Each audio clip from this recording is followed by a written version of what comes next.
Step three. Now, step three, I know you didn't mean this.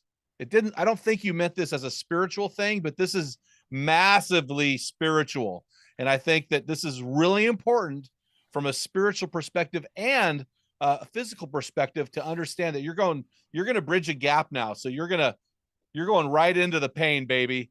And so I'm going to phrase this a little differently than you phrased it, because I read a couple things down the way here I thought were appropriate. And so I'm a coffee guy. So here's what I wrote: a water or black coffee only fast from food for 40 to 48 hours. Because you said a water fast, but then you said it was okay to have black coffee. So what you're saying is black coffee or water fast for 2 days. Okay, talk to us about where this came from. Yeah, well, this is the first step in learning to deny yourself, right? You know, you and I Yes. both know that the single greatest indicator of success in anything is the ability to delay any type of gratification. Yes, yes, So yes. injecting that personal sacrifice, that personal suffering into the recovery is only going to set us up for the strength that we need as we continue down the path here.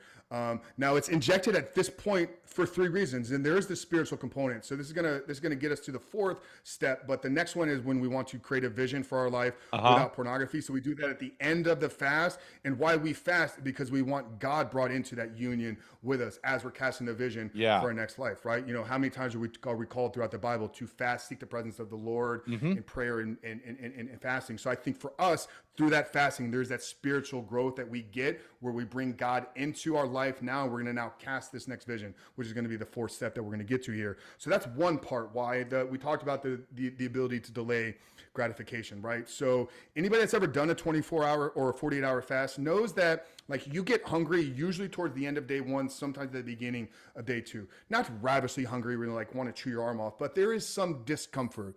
You must learn to sit in that. You must learn to suppress that a little bit. But quickly, what you realize is, hey, when I do these breathing things, or when I just take my mind off of this, or I go outside for a walk, that feeling that I was feeling, like it goes away pretty quickly. And what I was feeling, a lot of times, that's that uncomfortable thing that when I feel I want pornography, feels the same way. So what we want these guys to understand is through this process is how are you like managing this? How are you able to suppress some of the discomfort? What are you defaulting to get your mind off of food? Because we want to be able to pull that back out down the road in week 5, week 6 of our recovery when pornography is really feeling like it's pulling us. So there's a second part there. And then the third one is actually getting into a state of ketosis. So this brings us back into writing the vision for our life. So ketosis is obviously, it's an energetic state. Everybody's familiar with, you know, the keto diet.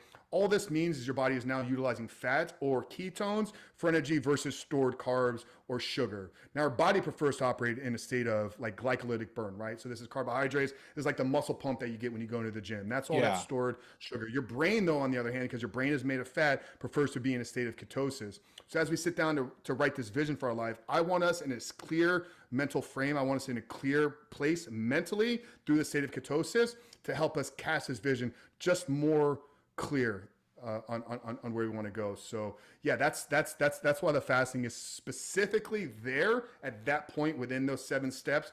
But it's something we encourage our guys every week to have a 24-hour fast built into their program. And fasting for me, it's just become a part of life now. You know, it was a part of that carnivore diet that I did in January. You know, I've gone and done a couple 3 days. I've done a 5-day. I regularly intermittent fast. Once a week, I'll do a 24-hour fast, so kind of a dinner to dinner thing. Just self-management, self-regulation, and the ability to deny yourself is what we're working for. Well, that's really good, man. I haven't fasted for about a year. And I've done a couple 7 days, multiple threes, many, many, many, many 1 days. But the first 3 days are brutal. And then after that, you're not really hungry anymore. And this is really good. And one more thing I want to say to our listeners, guys, listen, Jesus never said, if you fast, he said, when you fast. So if you're not a guy who's fasting, and I'm convicted right now, guys, I'm feeling the quote guilt. We need to fast, man. This is important. It's important to build that discipline in our lives, and it's important to build that as a spiritual and a physical discipline in our lives.